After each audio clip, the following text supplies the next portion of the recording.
नमस्कार दोस्तों, आप सभी का स्वागत है। देखिए, भारतीय संविधान का ये कोर्स चल रहा है। लेक्चर नंबर 2 हम पढ़ने वाले हैं। लेक्चर नंबर 1 आपने पढ़ लिया होगा। आगे तभी आप बढ़ते जाइएगा जब पिछले सारे चीज़ें आपको समझ में आ गई हैं। कोई डाउट है तो चैट बॉक्स वहाँ पर है, आप डिस्कस कर सकते हैं हमसे, कोई अगर आपको डाउट रह जाता है। ठीक है, तो चलिए शुरुआत करते हैं भारतीय संविधान को। मेरा नाम है रवि, आप सभी का मैं स्वागत करता हूँ श्री एजुकेशन के इस एप्लीकेशन प्लेटफॉर्म पर। देखिए, पिछले लेक्चर में आपने पूरी कहानी समझ ली होगी। पूरी जो व्यवस्था है, पूरी कहानी बेसिक हमने बता दी थी कि अंग्रेज़ यहाँ पर व्यापार करने की दृष्टि से आए थे, लेकिन यहाँ के माहौल के हिसाब से उनको लालच आ गया और उन्होंने यहाँ पर कब्जा कर लिया एक तरीके से। तो भारत पर किसी क्षेत्र पे कोई कब्जा कर लेता है तो वहाँ पे अपने हिसाब से प्रशासन चलाता है, और वही हुआ था। यहाँ पे अंग्रेज़ जो है अपना प्रशासन चला रहे थे, लेकिन भारत के अंदर प्रशासन या भारत के अंदर जो शासन है वो कौन कर रहा था? 1773 से 1858 तक कंपनी हमारे ऊपर शासन करेगी। जो व्यापार करने के लिए कंपनी आई थी ना, ब्रिटिश ईस्ट इंडिया कंपनी, वो हमारे ऊपर शासन करेगी। लेकिन वो शासन अपनी मर्जी से नहीं करेगी, अपने हिसाब किताब से नहीं करेगी। उसके लिए ब्रिटिश पार्लियामेंट से कानून पास होकर आया करेगा, जिसे रेगुलेटिंग एक्ट कहा जाता था। वो पास होकर आता था और उसमें जो नियम कानून होते थे उसी नियम कानून के हिसाब से इन्हें प्रशासन करना था। लेकिन फैक्ट बात तो यही है, प्रशासन कौन कर रहा था? कंपनी ही प्रशासन कर रही थी। लेकिन इनडायरेक्टली किसके कंट्रोल में था पूरा प्रशासन? इनडायरेक्टली वो ब्रिटिश गवर्नमेंट के कंट्रोल में था। ठीक है, तो 1773 से 1858 के बीच का जो समय है, इसमें समय समय पर रेगुलेटिंग एक्ट आते रहे। तो सबसे पहला आपने रेगुलेटिंग एक्ट 1773 पढ़ा, जो कि ब्रिटिश पार्लियामेंट में पास किया गया था। इसके माध्यम से 20 वर्षों के लिए, आने वाले 20 वर्षों के लिए भारत पर शासन करने का अधिकार दे दिया गया कंपनी को। तो 1773 से 1793 तक वो यहाँ पर शासन कर सकेंगी, इस रेगुलेटिंग एक्ट के माध्यम से कहा गया। और देखेंगे आप 1793 में फिर एक्ट आ जाएगा, फिर 20 वर्ष बढ़ा दिया जाएगा। तो इस तरीके से 20-20 वर्ष जो है वो बढ़ाया गया। 1858 तक ऐसे चलेगा, उसके बाद ये सारा सिस्टम समाप्त कर दिया जाएगा और डायरेक्ट हम पे जो शासन करेगी वो ब्रिटिश सरकार करेगी। ठीक है, तो 1773 का रेगुलेटिंग एक्ट दोबारा पढ़ाने की ज़रूरत तो है नहीं, बहुत बेसिक से पढ़ाया गया, आपको समझ में आ गया होगा कि यहाँ पर गवर्नर जनरल आ गए थे। जो बंगाल का गवर्नर जनरल था पहला, वो वारेन हेस्टिंग था। उसकी सहायता के लिए 4 सदस्य भी थे। ठीक है, और मद्रास, बम्बई जो प्रेसिडेंसी थी, वहाँ के जो गवर्नर थे वो भी इसके अधीन आ गए थे। कलकत्ता में एक सुप्रीम कोर्ट स्थापित कर दिया गया था, जिसकी मुख्य न्यायाधीश एलिजा इम्पे थी। इसके अलावा 3 अन्य न्यायाधीश भी थे। ठीक है, ये एलिजा इम्पे है। तो इतनी बातें आपको समझ में आ गई हो। कुछ और महत्वपूर्ण बातें थी वो हमने बता दी थी आपको। ठीक है, उसके बाद 1784 का पिट्स इंडिया एक्ट आया। इससे पहले जो 1773 का रेगुलेटिंग एक्ट था, उसमें देखा था आपने, एक निकाय था, एक संस्था थी, एक कह सकते हैं कोर्ट ऑफ डायरेक्टर, एक ऐसा निकाय था कोर्ट ऑफ डायरेक्टर। उसी के माध्यम से ब्रिटिश ईस्ट इंडिया कंपनी को कंट्रोल किया जाता था ब्रिटिश सरकार के द्वारा। अर्थात जो ब्रिटिश गवर्नमेंट थी वो इसके माध्यम से, कोर्ट ऑफ डायरेक्टर जिसमें 24 सदस्य हुआ करते थे, इसी के माध्यम से ब्रिटिश ईस्ट इंडिया कंपनी को रेगुलेट करती थी। ठीक है, तो जो कोर्ट ऑफ डायरेक्टर थी, जिसे बोर्ड ऑफ डायरेक्टर भी कहीं कहीं लिखा होता है, तो कंफ्यूज नहीं होंगे आप, ये कंपनी के व्यापारिक और राजनीतिक मामलों को संभालती थी। लेकिन इसके बाद 1784 का पिट्स इंडिया एक्ट आया, तो इसमें 2 संस्थाएं बना दी गई, 2 निकाय बना दिए गए। अर्थात ब्रिटिश ईस्ट इंडिया कंपनी के व्यापारिक मामलों को संभालने के लिए कोर्ट ऑफ डायरेक्टर और राजनीतिक मामलों को संभालने के लिए बोर्ड ऑफ कंट्रोल, नियंत्रक बोर्ड इसे भी कहा जाता है। इसमें 6 सदस्य होंगे और 6 के 6 सदस्य ब्रिटिश गवर्नमेंट ही नियुक्त करती थी, जिसमें एक अर्थ मंत्री थे, एक राज्य सचिव थे, ये सब बताया गया था आपको। ठीक है, हमने आपको बताया 1773 का रेगुलेटिंग एक्ट, फिर हमने बताया था आपको कि ये 20 वर्षों के लिए था। अब तो कायदे से देखा जाए कानून तो 1793 में आना था, लेकिन ये जो कानून आया ना, ये एक तरीके से संशोधन है। ठीक है, जैसे 1773 से 93 के बीच में जितने एक्ट आप पढ़ेंगे, ये संशोधन है। इससे पहले भी एक संशोधन हो चुका है 1781 में। ठीक है, अब ये जो वहाँ पे गवर्नमेंट चेंज हुई थी, नए प्रधानमंत्री बने थे विलियम पिट्स, बहुत छोटी उम्र में 24 वर्ष की उम्र में ये प्रधानमंत्री बन गए थे, यंगेस्ट प्राइम मिनिस्टर बन गए थे वहाँ के। और इन्होंने ब्रिटिश ईस्ट इंडिया कंपनी पर और कंट्रोल करने के उद्देश्य से ये सब नियम कानून लाए। धीरे धीरे जैसे जैसे समय बीतता जाएगा, ब्रिटिश सरकार जो है ना, जो इंग्लैंड में बैठी है, वो दिमाग लगाती जाएगी और ब्रिटिश ईस्ट इंडिया कंपनी पर कंट्रोल उनका और अधिक होता जाएगा। कैसे होता जाएगा, बस पढ़ते रहिए, आपको सब समझ में आता जाएगा। ठीक है, तो 1784 के पिट्स इंडिया एक्ट में जो गवर्नर जनरल की सहायता के लिए परिषद थी, जिसे कार्यकारी परिषद आप कह सकते हैं, कार्यकारी परिषद, उसकी संख्या अब 3 हो गई है। ये दिमाग में रखिए, जैसे आज प्रधानमंत्री हैं, प्रधानमंत्री की एक मंत्री परिषद होती है ना, उसी प्रकार ये भी आप याद रख सकते हैं कि गवर्नर जनरल है, गवर्नर जनरल की एक कार्यकारी परिषद, जिसमें पहले 4 सदस्य थे, अब 3 सदस्य हो गए। ठीक है, सब याद रखेंगे आप। उसके बाद आपको पढ़ना है 1786 का एक्ट। तो ये भी एक तरीके से संशोधन ही है, क्योंकि 1793 से पहले ही आ गया। अब इसके माध्यम से 2 बातें आपको याद रखनी है, बस 2 ही बातें। इसमें क्या है कि जो बंगाल के गवर्नर जनरल हैं, उन्हें मुख्य सेनापति की शक्ति भी मिल गई। जो बंगाल के गवर्नर जनरल हैं, उन्हें मुख्य सेनापति की भी शक्तियां मिल गई। ठीक है, याद हो जाएगा। इससे पहले आपको बताया गया था बंगाल के गवर्नर जनरल और उनकी सहायता के लिए 3 अन्य सदस्य थे कि नहीं? उन तीनों में से एक मुख्य सेनापति थे, लेकिन 1786 के एक्ट में ये कह दिया गया कि जो बंगाल के गवर्नर जनरल है ना, इनके पास जो है मुख्य सेनापति की भी शक्तियां आ गई हैं। इसके अलावा कुछ विशेष परिस्थितियों में गवर्नर जनरल को जो है अपनी ही परिषद के निर्णय को रद्द करने का भी अधिकार दे दिया और अपने निर्णय लागू करने का अधिकार इनको मिल गया। जैसे जो गवर्नर जनरल हैं, ठीक है, जो गवर्नर जनरल हैं, अब इनके जो 3 सदस्य हैं, अब तीनों सदस्यों ने मिलकर कोई कानून पास किया। ठीक है, कोई कानून पास किया। अब गवर्नर जनरल को लगता है कुछ ऐसी विशेष परिस्थितियाँ उत्पन्न हो गई हैं, तो वो इनके निर्णय को रद्द कर सकते हैं और वहाँ पर अपना नियम कानून लगा सकते हैं। तो वहाँ पर मेजॉरिटी की कोई आवश्यकता नहीं है। ठीक है, जैसे मान लीजिए एग्जाम्पल के तौर पर हालांकि ऐसा हुआ नहीं है, जैसे जो गवर्नर जनरल है वो कहते हैं कि धूम्रपान करना ये दंडनीय अपराध है। तो पहले क्या हुआ करता था, जो गवर्नर जनरल हैं और उनकी जो 3 सदस्य हैं, यही मिलकर कानून बनाते थे। पहले ये पार्लियामेंट और ये सब विधानसभा, विधान परिषद, लोकसभा, ये सब नहीं थी, ये धीरे धीरे आएंगी। वही तो देख रहे हैं विकास किस प्रकार से हो रहा है। तो फिलहाल दिमाग को अपने खाली रखिए, आज की जो सिचुएशन है उसको अभी भूल जाइए, तब आपको अच्छे समझ में आएगा। 1773 वाले रेगुलेटिंग एक्ट में आपने देखा कि किसी देश के ऊपर प्रशासन किस प्रकार से किया जा रहा है, उसके लिए एक गवर्नर जनरल की नियुक्ति की गई है और 4 सदस्य सहायता के लिए लाए गए हैं और यही मिलकर कानून बनाएंगे।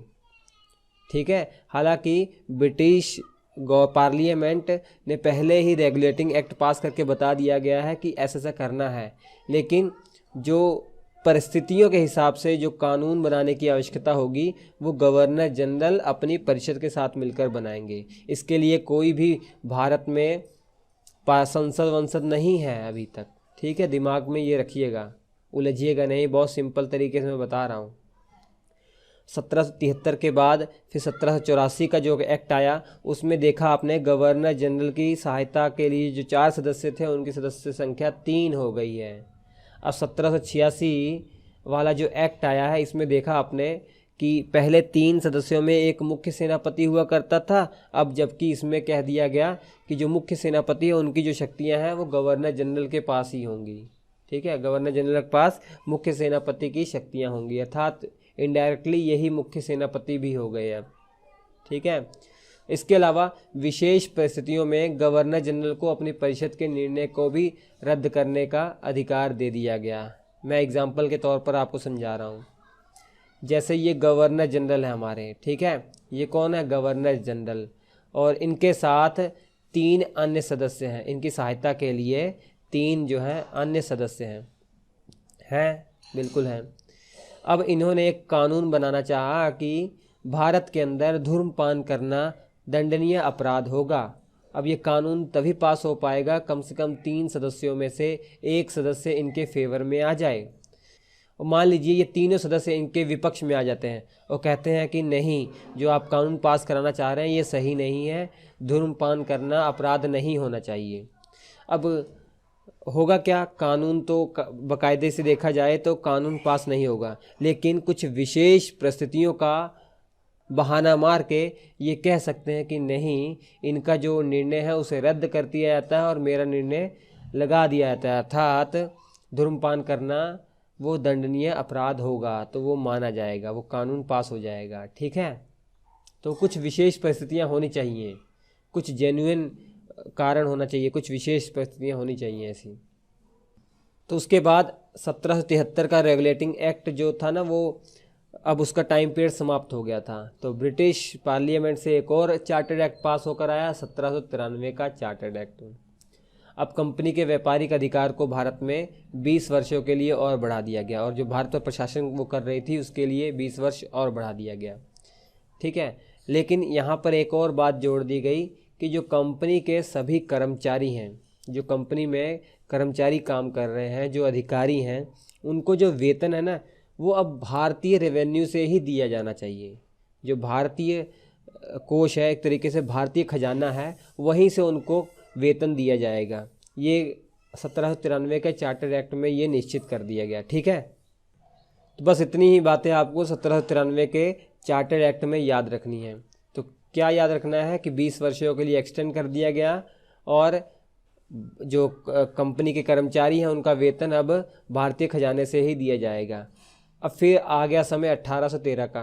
1813 का समय आया तो फिर से इनको 20 वर्षों के लिए फिर एक्सटेंड कर दिया गया। ठीक है, लेकिन इस बार बहुत बड़ी बात की गई। 1813 होने ही वाला था, अर्थात कंपनी के 20 वर्ष अभी पूरी तरीके से समाप्त नहीं हुए थे कि ब्रिटिश पार्लियामेंट का जब सेशन हुआ तो वहाँ पे जोरदार हंगामा हो गया, और जो विपक्ष थे, जो पक्ष वाले थे, उन्होंने कहना शुरू कर दिया कि आप लोग क्या कर रहे हो, जो ब्रिटिश ईस्ट इंडिया कंपनी है उनको मोनोपोली दे रखी है आपने भारत के अंदर व्यापार करने की, और हमारे यहाँ से कोई भी नागरिक हो या कोई कंपनी हो वो इंडिया में व्यापार कर ही नहीं सकती है, ये क्या कर रहे हो, इसको समाप्त किया जाए। तो फिर ब्रिटिश पार्लियामेंट ने 1813 का चार्टर एक्ट भेजा, उसमें लिख दिया, उसमें ये निश्चित कर दिया कि जो कंपनी है उसका भारतीय व्यापार की मोनोपोली समाप्त कर दी जाती है। अब ये भारतीय व्यापार का एकाधिकार समाप्त कर दिया जाता है। ये यहाँ पे ध्यान दीजिए, कंफ्यूज ना होइएगा, एकाधिकार समाप्त कर दिया गया है। व्यापार करने का अधिकार समाप्त नहीं किया गया है, बल्कि केवल ब्रिटिश ईस्ट इंडिया कंपनी ही व्यापार करेगी, ये अधिकार उनसे छीन लिया गया है।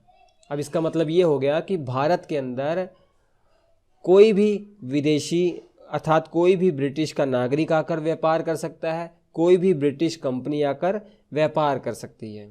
कुछ टर्म एंड कंडीशन थी वो करने के बाद। ठीक है, लाइसेंस लेने का जो झंझट था वो उनका आपस वाला सिस्टम था।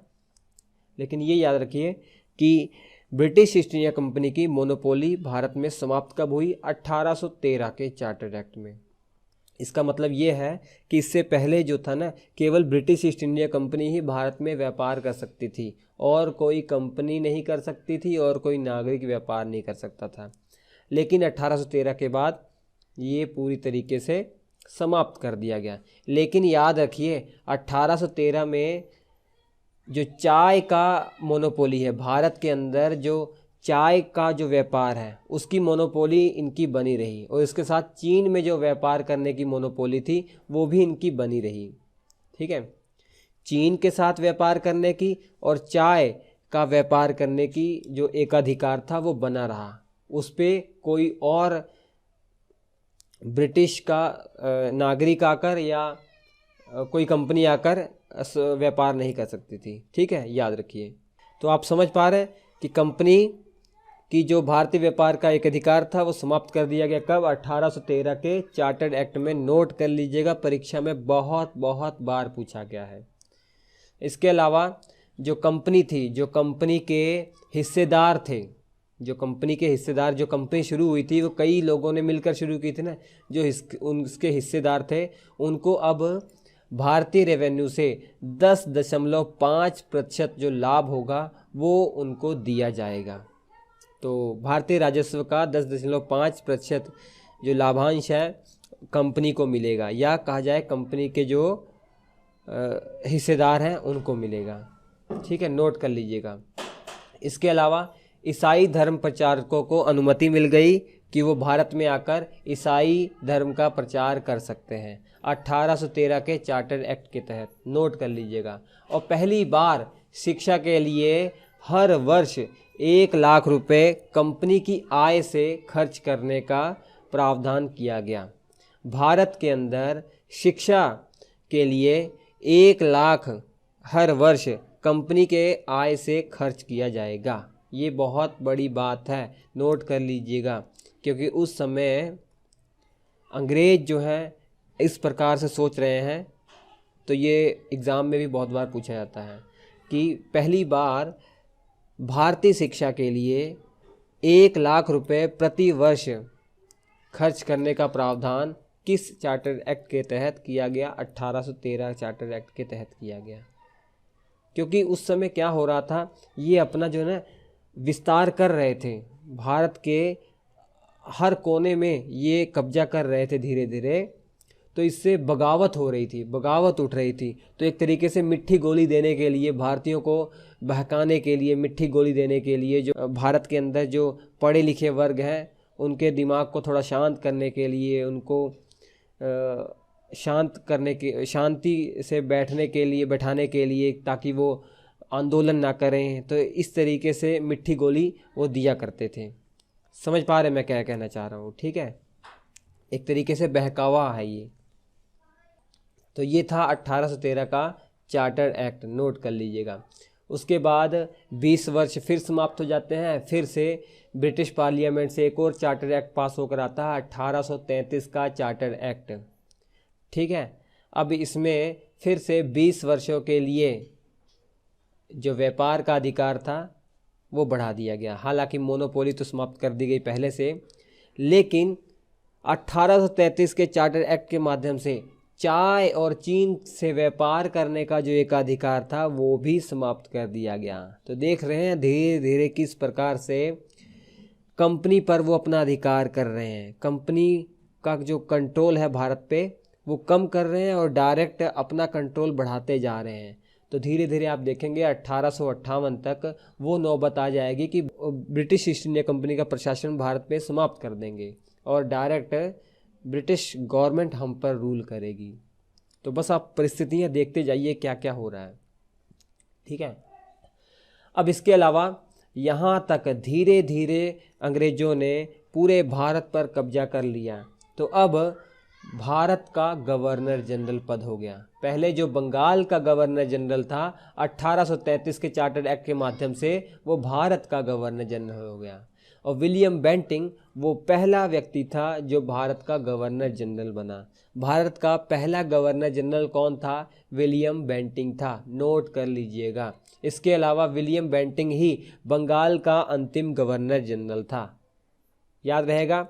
बंगाल का पहला गवर्नर जनरल कौन है? नोट कर लीजिएगा, वो वारेन हेस्टिंग है।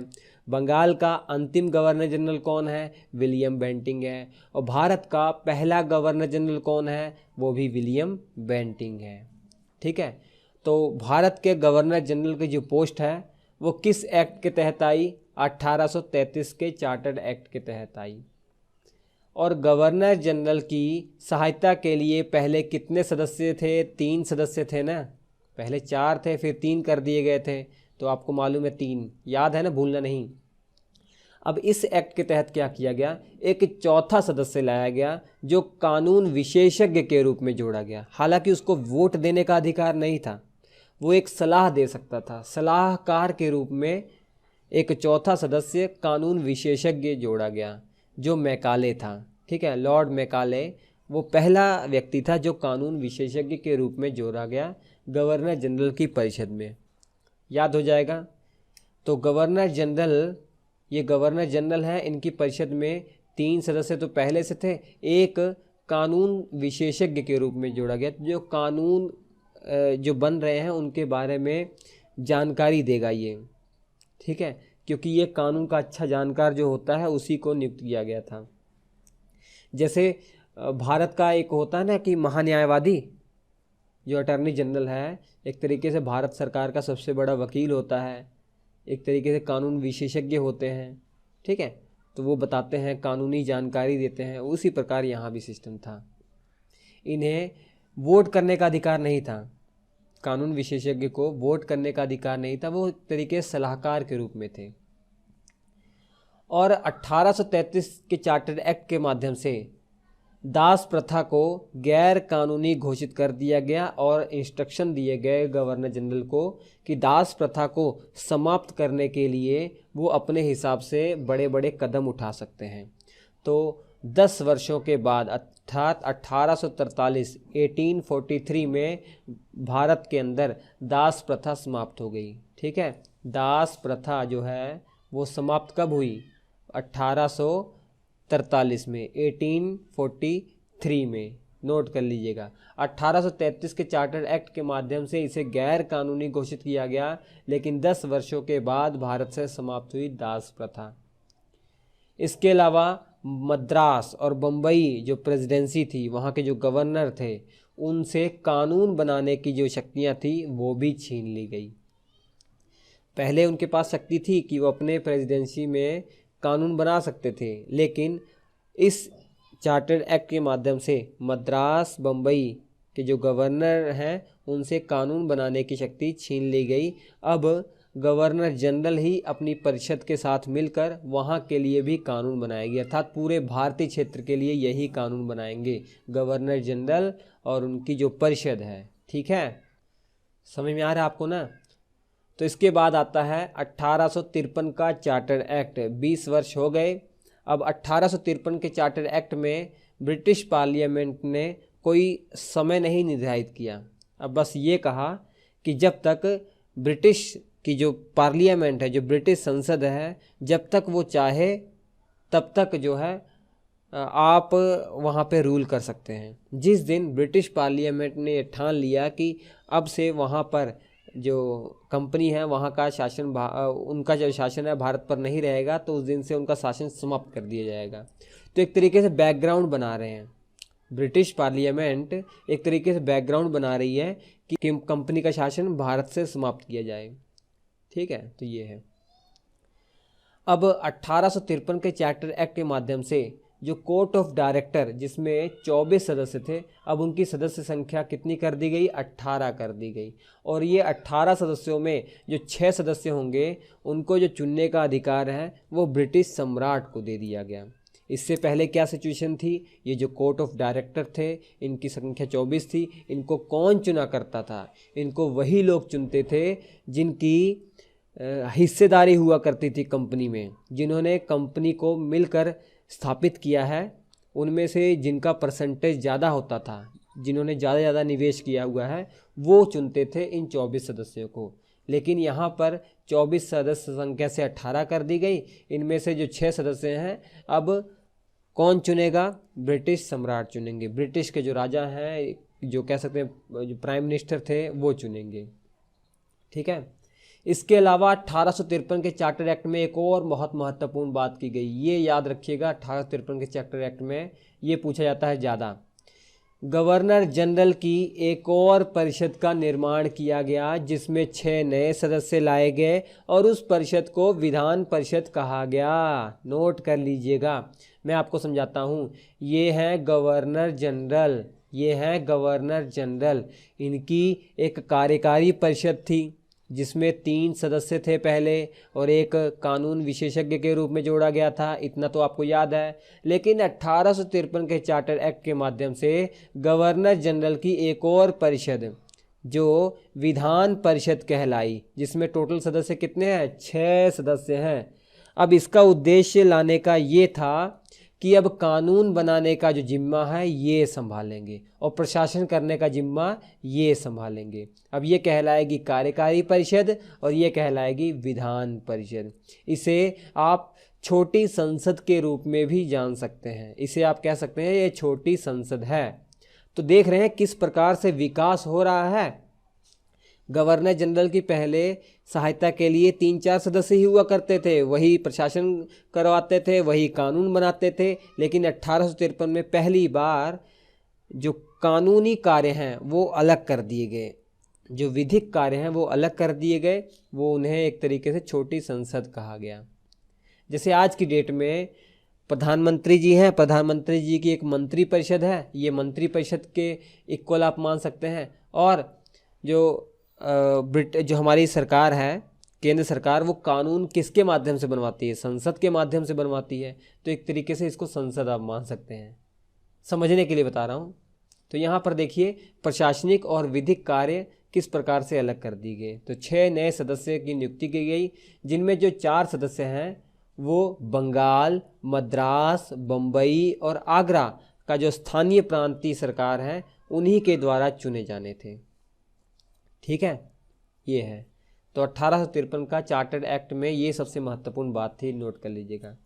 इसके अलावा कंपनी के जो महत्वपूर्ण पद थे, जैसे आज की डेट में जो सिविल सेवक होते हैं, उसी प्रकार से जो कंपनी में महत्वपूर्ण बड़े बड़े पद हुआ करते थे, पहले तो उनकी भर्ती सीधी हुआ करती थी, लेकिन अब जो है ना प्रतियोगी परीक्षाओं को कंडक्ट करवाया जाने लगा। वो प्रतियोगी परीक्षाएं जो पास करेगा वो जो है इस पोस्ट को पा सकता है। तो 1853 का जो चार्टर एक्ट है बहुत महत्वपूर्ण है, नोट कर लीजिएगा। और ये 1853 का चार्टर एक्ट ये अंतिम चार्टर एक्ट है। ठीक है, ये लास्ट चार्टर एक्ट है, नोट कर लीजिएगा, क्योंकि इसके बाद कोई भी चार्टर एक्ट नहीं आएगा, क्योंकि 1858 के अंदर ब्रिटिश ईस्ट इंडिया कंपनी का शासन समाप्त कर दिया जाएगा और ब्रिटिश पार्लियामेंट का शासन हम पे शुरू हो जाएगा, या कहा जाएगा कि ताज का शासन हम पे शुरू हो जाएगा। ठीक है, वो हम अगले लेक्चर में पढ़ेंगे शुरुआत से। तो अब आपने देखा कि हमारे ऊपर जो ब्रिटिश ईस्ट इंडिया कंपनी का जो शासन था वो किस प्रकार का था। होप आपको समझ में आ गया होगा, बहुत ईजी है ये। ठीक है, कोई भी डाउट नहीं होना चाहिए। एक बार फिर से आप रिपीट कर लीजिएगा, मैं एक बार आपको पूरा बता देता हूँ कहानी। ठीक है, यहाँ पे सबसे पहले क्या था, 1773 का चार्टर्ड एक्ट। यहाँ पे बंगाल का गवर्नर जनरल था, उसकी सहायता के लिए 4 अन्य उसकी परिषद थी। इसके बाद 1793 का चार्टर्ड एक्ट आना था, लेकिन इसके बीच में बहुत सारे संशोधन हो गए। 1781 का संशोधन हुआ, 1784 का संशोधन हुआ, जिसमें पिट्स इंडिया एक्ट जिसे कहा जाता है, ये सबसे महत्वपूर्ण था। फिर 1786 का संशोधन हुआ। ठीक है, अब 1784 वाले में क्या हुआ, इनकी जो संख्या है वो 3 कर दी गई थी। ठीक है, अब इनकी संख्या जो है वो 3 कर दी गई थी, याद है कि नहीं। देखिए इनकी जो संख्या है वो 3 कर दी गई, उनमें से एक कमांडर इन चीफ होंगे। ठीक है, फिर 1786 वाला आया था, उसमें 2 बातें आपके लिए महत्वपूर्ण थी कि जो बंगाल के गवर्नर जनरल हैं उनको अब मुख्य सेनापति की भी शक्ति दे दी गई, और विशेष परिस्थितियों में गवर्नर जनरल को अपने परिषद का निर्णय को रद्द करने का अधिकार दे दिया गया था। फिर आता है चार्टर्ड एक्ट 1793 का। इसमें एक ही बात आपके लिए महत्वपूर्ण थी कि जो कर्मचारी थे उनका जो वेतन है अब से भारतीय खजाने से ही दिया जाएगा।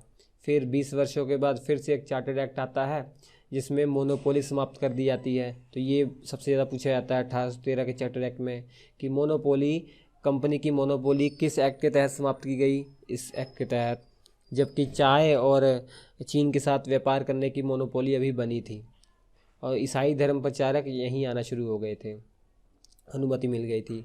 और शिक्षा पर 1 लाख पहली बार खर्च किया गया इस चार्टर्ड एक्ट के माध्यम से। फिर 1833 का चार्टर्ड एक्ट आता है, क्योंकि ये महत्वपूर्ण इसलिए है क्योंकि अब बंगाल का गवर्नर जनरल अब भारत का गवर्नर जनरल बन गया। ठीक है, पहला भारत का गवर्नर जनरल कौन था, लॉर्ड विलियम बेंटिंग, नोट कर लीजिएगा।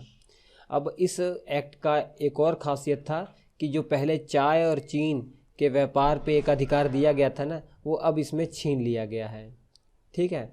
और यहाँ पर जो विलियम बेंटिंग या कहा जाए जो गवर्नर जनरल हैं, उनके पहले जो 3 साथी थे, 3 परिषद में सदस्य थे, अब एक और सदस्य जोड़ दिया गया कानून विशेषज्ञ के रूप में। तो पहला कानून विशेषज्ञ कौन था? लॉर्ड मैकाले था। नोट कर लीजिएगा। दास प्रथा को गैर कानूनी किस चार्टर एक्ट के माध्यम से किया गया? 1833 के चार्टर एक्ट के माध्यम से किया गया। फिर उसके बाद 1853 का चार्टर एक्ट आता है, ये तो आपने पढ़ ही लिया। इसमें किस प्रकार से आपने देखा कि एक और परिषद का गठन किया गया जिसे विधान परिषद कहा गया। वो कानून बनाने का जिम्मा इसको दिया जाएगा और प्रशासन करने का जिम्मा जो पहले से जो परिषद बनी थी, जिसे कार्यकारी परिषद आप कह सकते हैं, वो करेगी। ठीक है। और कंपनी के जो महत्वपूर्ण पद हैं उनके लिए अब सीधी भर्ती के स्थान पर प्रतियोगी परीक्षाओं की शुरुआत हुई। पहले सिफारिशें करके सीधी भर्ती करा दी जाती थी, लेकिन अब प्रतियोगी परीक्षा होगी। और जो कोर्ट ऑफ डायरेक्टर की जो टीम थी जिसमें 24 सदस्य थे, उनकी संख्या 18 कर दी गई। उनमें से 6 सदस्य जो होंगे वो अब ब्रिटिश सम्राट के द्वारा चुने जाएंगे। तो इतना आपको याद रखना है। होप आपको सब समझ में आ गया होगा। तब भी कोई डाउट रह गया तो बिंदास आप चैट बॉक्स में पूछिए, सारी चीज़ें आपको बताई जाएंगी। अब इसके बाद आप पढ़ेंगे 1858 के बाद का और 1947 के बीच का जो पूरा प्रशासन किस प्रकार से है वो आप समझेंगे। हम आपसे मिलते हैं अगले एपिसोड में। तब तक के लिए नमस्कार।